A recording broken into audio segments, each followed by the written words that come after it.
ભીલ પ્રદેશ મુક્તિ મોરચાના સંયોજક અને ધારાસભ્ય ચૈતર વસાવાએ છોટાઉદેપુરમાં આયોજિત આદિવાસી સમાજના સ્નેહ મિલન કાર્યક્રમમાં હાજરી આપી હતી। આદિવાસી સમાજના હજારો લોકોએ લોકનેતા અને ધારાસભ્ય ચૈતર વસાવાને ખભે બેસાડી અને એમનું સ્વાગત કર્યું હતું। અમે ભીલ પ્રદેશ બનાવીને રહીશું અને કેવડિયાને રાજધાની બનાવીશું એવી વાત ચૈતર વસાવાએ આદિવાસી સમાજને જણાવી હતી। તેમણે કહ્યું હતું કે સરકારો અમારો વિકાસ નથી કરવા માંગતી અને અમારે ભીલ પ્રદેશ બનાવવાની ફરજ પડી છે। તેમણે કહ્યું હતું કે જો ભીલ પ્રદેશ બનશે તો અમે જાતે આદિવાસી લોકોનો અને આદિવાસી વિસ્તારનો વિકાસ કરી દઈશું। આઝાદીના 78 વર્ષ બાદ પણ આદિવાસી વિસ્તારોમાં શિક્ષકો, ડોક્ટર, રોડ, રસ્તા, હોસ્પિટલ, શાળાઓમાં પીવાનું પાણી નથી અને સિંચાઈના પાણીના પણ પૂરતી વ્યવસ્થા નથી તેવી વાત આદિવાસી સમાજને ચૈતર વસાવાએ રાખી હતી। સાંભળીએ તેમણે શું કહ્યું। કેમ અમારે અલગ ભીલ પ્રદેશની માંગ કરવી પડી? દેશ જ્યારે 5, 10 કે 20 વર્ષ નહીં પણ દેશની આઝાદીના 78 વર્ષ થઈ ગયા અને 78 વર્ષ પછી પણ આ વિસ્તારમાં શિક્ષકો ના હોય, આ વિસ્તારની શાળાઓ માટે આંદોલન કરવું પડે, રસ્તાઓ માટે આંદોલન કરવું પડે, પીવાના પાણી માટે આંદોલન કરવું પડે, સિંચાઈના પાણી માટે આંદોલન કરવું પડે, ત્યારે હવેના સમયમાં આપણે લડેંગે, જીતેંગે, જિંદાબાદ મુર્દાબાદ કરવાનું થતું નથી। જો આ સરકાર આદિવાસીઓની વિકાસ કરવા નહીં માંગશે તો આવનારા દિવસોમાં દેશનું 29મું રાજ્ય ભીલ પ્રદેશ અમે બનાવીને રહીશું। ભીલ પ્રદેશ બનાવીશું અમે અને એની રાજધાની કેવડિયા રાખીશું। કેવડિયા અમે એટલા માટે રાખીશું કે કેવડિયામાં અમારું નર્મદાનું પાણી છે, ત્યાં અમારે વીજળી ઉત્પન્ન થાય છે, બાજુમાં છોટાઉદેપુરમાં રેતીની ખાણો છે, બાજુમાં લિગ્નાઇટની ખાણો છે, આંબા ડુંગરમાં યુરેનિયમની ખાણો છે, મહારાષ્ટ્રને પણ એટલું નજીક પડશે અને મધ્યપ્રદેશના જાંબુવાલી રાજપુરને પણ એટલું નજીક પડશે, રાજસ્થાનને પણ એટલું નજીક પડશે અને ત્યાં આપણી જળ જંગલ જમીનો છે। ત્યારે તમે તૈયાર રહેજો, આવનારા દિવસોમાં દેશનું 29મું રાજ્ય ભીલ પ્રદેશ બનાવીને રહીશું।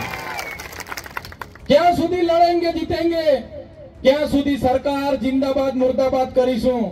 અમારા દાદાઓના વાળ ધોળા થઈ ગયા, અમે પણ જિંદાબાદ મુર્દાબાદ, આવેદન નિવેદન જિંદાબાદ મુર્દાબાદ। હવે સરકાર આવેદન નિવેદનમાં માનતી નથી, હવે સરકાર જિંદાબાદ મુર્દાબાદમાં માનતી નથી। એટલે મારા યુવા સાથીઓને કેમ છું, અમે આગેવાની લેવા માટે તૈયાર છે। મારા યુવાનો વડીલો સહકાર આપજો, આવનારા દિવસોમાં ભીલ પ્રદેશ બનાવી રહીશું। અમારું ભીલોનું રાજ્ય હતું, એમાંથી જ્યારે દેશ આઝાદ થયો 14 જિલ્લા અંબાજીથી ઉમરગામ ગુજરાતમાં રાખ્યા, 13 જિલ્લા રાજસ્થાનમાં રાખ્યા અને 12 જિલ્લાઓ એમણે મધ્યપ્રદેશમાં રાખ્યા અને 10 જિલ્લાઓને મહારાષ્ટ્રમાં વિભાજિત કર્યા। આજે પણ અમારી રહેણી કરણી, આજે પણ અમારી પરંપરાઓ, આજે પણ અમારી રૂઢિ પ્રથાઓ, આજે પણ અમારી વિધિ, આજે પણ આપણો રોટી બેટીનો વ્યવહાર એ લોકો સાથે છે કે નથી? આજે પણ એ લોકો સાથે રોટી બેટીનો વ્યવહાર છે કે નથી આપણો? આજે પણ અમે બોર્ડરલેસ થઈને મહારાષ્ટ્ર, મધ્યપ્રદેશ, ગુજરાત અને રાજસ્થાનના લોકો એક સાથે રહીએ છીએ। એટલા માટે જ આ સરકારોને કહીએ છીએ કે અમને અલગ ભીલ પ્રદેશ આપી દો, આદિવાસીઓનો વિકાસ અમે કરી લઈશું।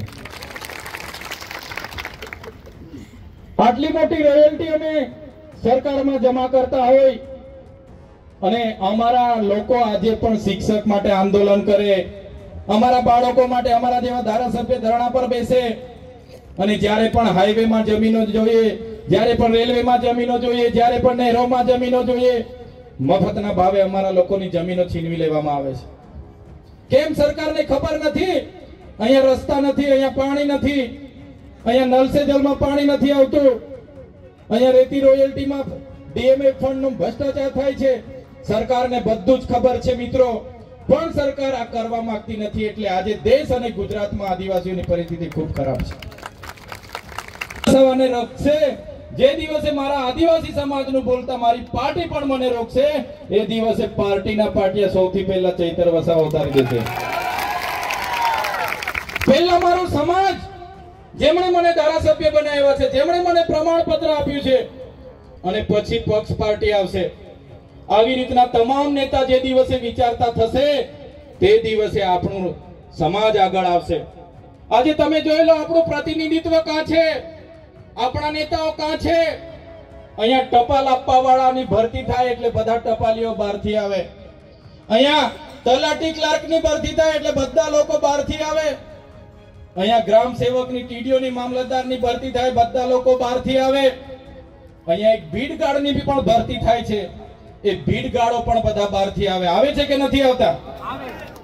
જે લોકો બહારથી ભરતી થઈને આવે છે એ બિચારાને એટલી ખબર નથી રહેતી આ હાક છે, હેજડો છે, મોવડો છે કે ખાકરો છે, તો પણ એ લોકો લાગી જાય છે. તો શું આપણા છોકરાઓ નહીં લાગે? આપણા છોકરાઓ કાબિલ નથી છે, પણ કેમ નથી લાગતા? કેમ કે બધા જ નેતાગીરીમાં આપણા લોકોનું ઉપજતું નથી.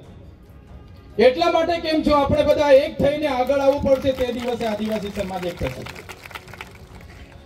મિત્રો, અહીં ઉપસ્થિત તમામ મારા યુવાન મિત્રોને પણ હું વિનંતી કરું છું, ભાઈ તમારો આ ભણવાનો સમય છે, ભણો સાનામાના, બરાબર છે, ભણો, તમારું કેરિયર બનાવો, તમારી યુવા શક્તિનો, તમારો જોમ, જુસ્સો, સાહસનો ઉપયોગ તમારા કેરિયર બનાવવા માટે વપરો.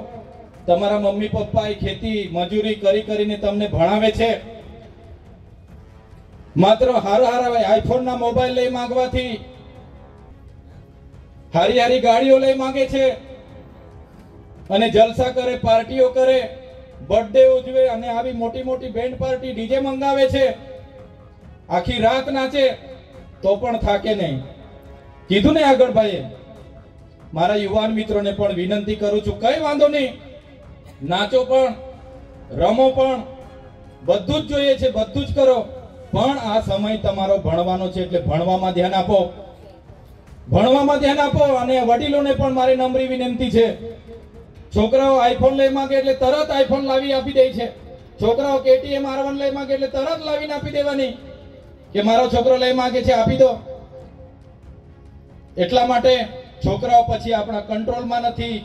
ઘણા પાર્ટીઓ કરે, ઘણા બેન્ટોમાં જાય, ઘણા રેસ કરે, ઘણી પાર્ટીઓ કરે, હરીફાઈ કરે, ને કેટલાય તો 4 ધામના યાત્રા નીકળી જાય 15 દાડા પદયાત્રાઓમાં. તો યુવાનોને કેમ છું, તમારો સમય આજે ભણવાનો છે, પદયાત્રાનો નથી. તમે 4 ધામે જતા હશો ત્યાં જોઈ લેજો બીજી કઈ જાતિના લોકો પદયાત્રામાં આવે છે. આપણા જ લોકો બધા 15-20 દાડે પદયાત્રામાં ફરો છો ભાઈ. એ સમય તમારો નથી, તમારે ભણવાનો છે. તો ભણો. અને ઘણા મારા સાથી મિત્રો સરકારી અધિકારીઓમાં પણ છે, એમને પણ વિનંતી કરું છું. હું અનેક રાજ્યોમાં ફરું છું. હું મહારાષ્ટ્ર હોય, મધ્યપ્રદેશ હોય, ગુજરાત હોય અને રાજસ્થાનમાં પણ હું જાઉં છું. તમે વિચાર કરો, રાજસ્થાનમાં આપણા જ આદિવાસીની એક કોમ્યુનિટી મીણા જાતિ છે. મીણા જાતિમાં એક વ્યક્તિ નોકરી લાગે એટલે એના ભાઈના છોકરા, એના બહેનના છોકરાઓને એ જવાબદારી લઈ લે છે. એના ભાઈના છોકરાની ફી પોતે ભરે, પોતાના રૂમ પર રાખે, ભણાવે છે. જ્યારે આપણામાંથી બધાને હું કહેતો નથી, કહેવાની વાત કડવી છે પણ ખોટું નહીં લગાડતા. જ્યારે આપણે, તમે હોય કે અમે હોય, આપણે નોકરી લાગી ગયા એટલે બેનના છોકરા શું કરે, ભાઈના છોકરા શું કરે, કાકાના પોયરા શું કરે, કોઈ આપણે ધ્યાન આપતા નથી. એટલા માટે જ રાઠવા હોય કે વસાવા હોય કે ચૌધરી હોય કે ગામિત હોય, આપણે મીણા કોમ્યુનિટી કરતા પાછળ છે. એટલા માટે જ હું કેમ છું, આપણા વિસ્તારમાં દારૂ, ડીજે અને દહેજ પર આપણે આવનારા દિવસોમાં લગામ લાવવું પડશે. એ જ આપણા સમાજની આવનારા દિવસોમાં આપણને પાછળ લઈ જવા માટેની કામ કરશે. રૂપિયા 80,000 લઈ. મેં કીધું ભાઈ આટલામાં તો એક વ્યક્તિનું લગ્ન થઈ જાય, બેન્ટને આપી, એટલામાં થાય કે નહીં થાય? મેં કીધું ભાવ ઓછો રાખો, તમારું ડીજે ઓછું રાખો, ગાયનો ઓછા ગાઓ, કલાકારો ઓછા રાખો, પણ થોડો ભાવ નોર્મલ કરો. તો એ લોકોએ પાછા કોઈ સાંસદે આપ્યું કે ભાઈ ચૈતરભાઈ આ વિરોધ કરે છે. અલા ભાઈ, મારો વિરોધ નથી. હું મારા ઘરે જેટલી વાર પ્રોગ્રામો થાય, ઉર્વીબેનને પૂછી લેજો, દરેક પ્રોગ્રામમાં હું આદિવાસી કલાકારોને જ બોલાવું છું. હું ક્યાંય કોઈનો વિરોધ કરતો નથી, પણ અમને 2 લાખ નહીં પહોંચતા યાર. અમારા બાજુના બધા ગરીબ છે, એ બાજુના કદાચ મલદાર હશે તો 2 ના 3 લાખ આપી દેજો, અમને વાંધો નથી. પણ અમારા વિસ્તારમાં બેન્ડ અને ડીજે ના ભાવ પણ ઓછા કરજો, એ બધાને વિનંતી કરું છું. નહીં, યુવાનોને ખાસ તમારો ટાર્ગેટ તમારી નોકરીનો છે. 11 વાગેથી નાચો, જથર વથર. હમણાં તો મારી બહેનો પણ આ ખભા પર ચડીને નાચે છે બરાબર. આ આપણી સંસ્કૃતિ નથી ખભા પર નાચવાની, આપણી સંસ્કૃતિ જોલી વાગીને નાચવાની છે, બરાબર છે. એટલે આપણી સંસ્કૃતિને પણ આપણે જે દિવસે ભૂલી જઈશું ને, તે દિવસે આપણે આદિવાસી તરીકે તમારે સાબિત કરવા માટે ફાફા પડી જવાના છે. આજે 3 પેઢીના દાખલા માંગે છે, 14 જાતના પુરાવા માંગે છે કે ભાઈ તમે આદિવાસી છો કે કેમ? મારી વાત ખોટી છે કે સાચી છે? આજે જાતિનો દાખલો કઢાવવા જાજો. આપણા બાપ દાદાઓ અહીંયા મરીને જતા રહ્યા, દેવ બની ગયા, પણ આજે પણ આપણે આદિવાસી તરીકે સાબિતી માંગે છે. 14 જાતના પુરાવા માંગે છે, 3 પેઢીના પુરાવા માંગે છે કે તમે આદિવાસી છો કે કેમ? આવનારા દિવસો એ દૂર નથી કે આપણી લગ્ન વિધિ, પૂજા વિધિ, આપણી મરણ વિધિ, જન્મ વિધિ બધી સાબિતી કરવી પડશે. એટલા માટે જ હું તમને વિનંતી કરું છું કે આપણી સંસ્કૃતિ પણ જાળવો, આપણી પરંપરા, આપણી રૂઢી પ્રથા, આપણી પૂજા વિધિ. આપણે સૂર્યને પૂજતા હતા, ચાંદને પૂજતા હતા, આપણે વાયુ, નદી, નાળા, પહાડ, ઝાડ, વાઘ બધાને પૂજતા હતા. એને પણ આપણે ભૂલવાનું નથી. ત્યારે જ આપણી પ્રકૃતિ સાથેનો નાતો આપણો અજડ રહેશે. તો મિત્રો, વધારે વિશેષ નથી કહેતા. આજે તો સ્નેહ મિલનનો કાર્યક્રમ હતો, છતાંય મારા મિત્ર જગદીશભાઈ હોય, નિરંજનભાઈ હોય, ડોક્ટર જયરામભાઈ હોય, તમામ મિત્રોને મળીને આજે આનંદ થાય છે. આપીને યોગદાન આપ્યું છે, પણ ત્યારે દુઃખ અમને અત્યારે એટલા માટે થઈ રહેલું છે કે હું થોડા વખત પહેલા આ વિસ્તારમાં આવ્યો. મેં આ વિસ્તારની સિવિલ હોસ્પિટલ એટલે કે છોટાઉદેપુરની હોસ્પિટલની મુલાકાત લીધી. જાણો છો બધા, સમાચારમાં આવ્યું તો તમે જોયું હતું ને? હોસ્પિટલની મુલાકાત લીધી. આટલો મોટો જિલ્લો હોવા છતાં, આદિવાસી વિસ્તાર હોવાના નાતે હોસ્પિટલમાં પ્રસૂતિ માટે ગાયનેક જગ્યા ખાલી, ગાયનેક ડોક્ટર ના મળે. આવી પરિસ્થિતિ આપણી છે.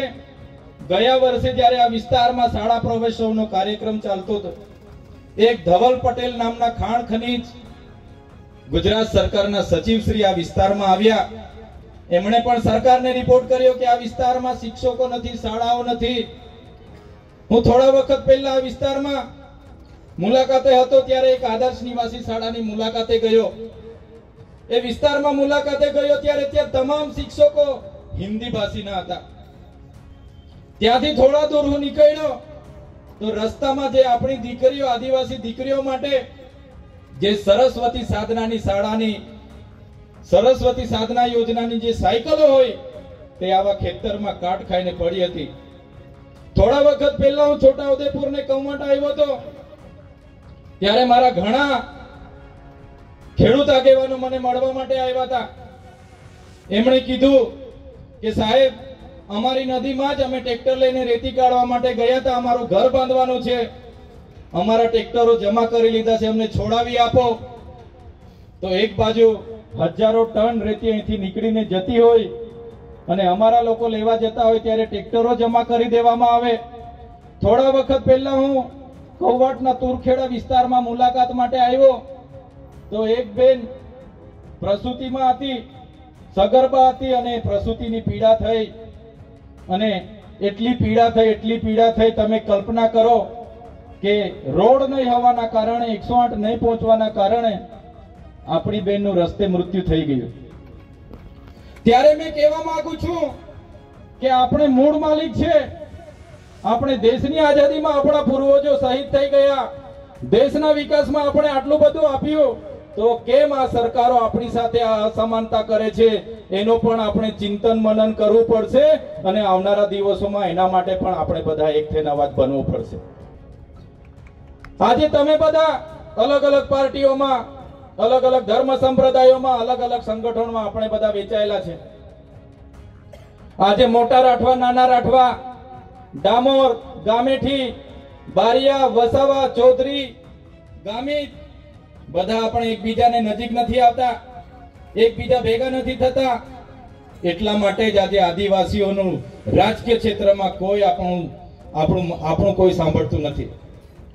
એટલા માટે જ અમે તમને કહેવા માંગીએ છીએ મિત્રો કે પાર્ટી, પક્ષ, સંગઠન કે નાતી જાતિ બધું સાઈડ પર મૂકીને આપણી આદિવાસી છે, આદિવાસી બચાવવા માટે આપણે બધાએ નીકળવું પડશે. તૈયાર છો બધા? સૌપ્રથમ આપણે આદિવાસી છે. આજે હું ધારાસભ્ય બન્યો છું તો ધારાસભ્યમાં કદાચ મને કોઈ પાર્ટી ટિકિટ આપી દેતે, પણ મારો આદિવાસીનો જાતિનો દાખલો હું નહીં મૂકતે તો આજે મારું ફોર્મ પાસ થવાનું હતું ભાઈ. મેં જાતિનો દાખલો નહીં મૂકતે તો આજે મારું ફોર્મ પાસ થતે. જોરથી બોલો ભાઈ, ખબર હોય એ લોકો. મને કોઈ પણ પાર્ટી ટિકિટ આપી દેતે કે ચૈતરભાઈ તમે ડેડિયાપાડા વિધાનસભા લડો અને મારો આદિવાસીનો દાખલો, જાતિનો દાખલો મેં ફોર્મમાં નહીં જોડું તો મારું ફોર્મ પાસ થવાનું હતું? નહોતું થવાનું ને. એટલે જ કેમ છું, આજે જ્યારે અમે અમારા આદિવાસીના દાખલા પરથી ધારાસભ્ય બન્યા છે ત્યારે જ અમે સમાજનું બોલીએ છીએ, ત્યારે જ આખું ગુજરાત આજે ચૈતર વસાવાને ઓળખે છે. મિત્રો, અમે જાહેર મંચ પરથી છાતી ઠોકીને કેમ છું, રાજધાની કેવડિયા બનાવવાના છે, તમે તૈયાર થઈ જજો. આજે વડોદરામાંથી છોટાઉદેપુર છૂટું પડ્યું, આગળ તમને બધાને ફાયદો થયો કે ખોટ થઈ? આપણો વડોદરા જિલ્લો હતો, એમાંથી છોટાઉદેપુર છૂટો પડે તો આપણને બધાને ફાયદો થયો ને. આજે ભરૂચમાંથી નર્મદા છૂટું પડ્યું તો અમને ફાયદો થયો. ફાયદો થયો ને. તો આજે ગુજરાતમાંથી ભીલ પ્રદેશ છૂટું પડશે તો આપણને ફાયદો થવાનો છે. થવાનો છે કે નથી થવાનો? એટલા માટે જ અમે ભીલ પ્રદેશ માંગીએ છીએ. આજે અમેરિકા જેવા દેશમાં આપણા કરતા ઓછી વસ્તી છે, છતાંય તો 50 રાજ્ય છે. એટલા માટે સુચારુ વહીવટ થાય એના માટે આવનારા દિવસોમાં અહીંયા અમે ભીલ પ્રદેશ બનાવવા જઈ રહ્યા છે. મિત્રો, સરકારો ગરીબ કલ્યાણ મેળાઓ કરશે, નળ સે જલ લાવશે, પણ એમના મળતિયા માટે છે. આજ દિન સુધી આપણને નળમાંથી પાણી આવ્યું. ગરીબ કલ્યાણ મેળાઓમાં બોલાવશે, પાવડા ને ટીકમ ને ટગારા જ આજ દિન સુધી આપણને આપ્યા છે ને. ગરીબ કલ્યાણ મેળામાં આજ દિન સુધી આદિવાસીઓને પાવડા ટીકમ ને ટગારા જ આપ્યા છે. એટલા માટે કેમ છું, હવે પાવડા ટીકમ ટગારા પર અપેક્ષા નહીં રાખતા. હવે 5 કિલો ચોખા માટે લાઈનો પર ઉભો રહેવા માટે ટેવાવી દીધા છે. બેંકમાં લાઈનો, ચોખા માટે લાઈનો, દવાખાને લાઈન, મામલતદારમાં લાઈન, કલેક્ટરમાં લાઈન, ક્યાં સુધી લાઈન પર રહેવાનું છે? એટલા માટે જ આવનારા ભવિષ્યમાં તમને હું વિનંતી કરું છું, પક્ષ, પાર્ટી, ધર્મ, સંપ્રદાય, સંગઠનો બધા ઘરે મૂકીને એક થવું પડશે. વસાવા, રાઠવા, ગામેઠી, ચૌધરી, ડામોર, બારિયા, અંદર અંદર આપણે બધા લડાયા કરીએ છીએ. એ પણ આપણે ભૂલીને આવનારા ભવિષ્યમાં એક થશું તો જ આગળ વધીશું. અને આજે મારા વચ્ચે કલાકાર મિત્ર મારા ભાઈ શ્રી જગદીશભાઈ પણ છે. એમને પણ હું વિનંતી કરું છું, ભાઈ અડધી બાટલી પાજી દે એવા ગીતો હવે નહીં બનાવતા ભાઈ. ઘણા કલાકાર મિત્ર અડધી બાટલી પાજી દે, અડધી બાટલી પાજી દે એવા પણ ગીતો બનાવ્યા છે. આ અડધી બાટલીમાં તો આપણા બધા જુવાને અડધા થઈ ગયેલા છે. મેં ડેડિયાપાડામાં એક ભાષણ આપ્યું હતું. ત્યાં એક અમારે બહુ બધી પાર્ટીઓ છે, 17 જાતની પાર્ટીઓ છે. કોઈ 1.5 લાખ